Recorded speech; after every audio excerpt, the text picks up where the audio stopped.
To activate Xfinity Stream on Roku, ensure you have an active Xfinity internet or cable subscription and a compatible Roku device. Download the Xfinity Stream app from the Roku Channel Store. Open the app and sign in using your Xfinity username and password. A 6-digit activation code will appear on your TV screen.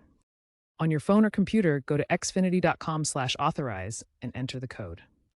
Once verified, your Roku is linked, granting access to live TV, on-demand content, and DVR features. If you have an Xfinity Flex platform, consider that as an alternative as well. Having trouble activating?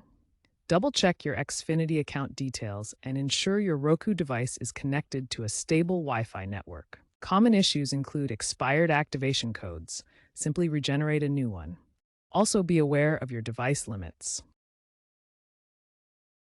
Looking ahead, manual activation codes might become a thing of the past.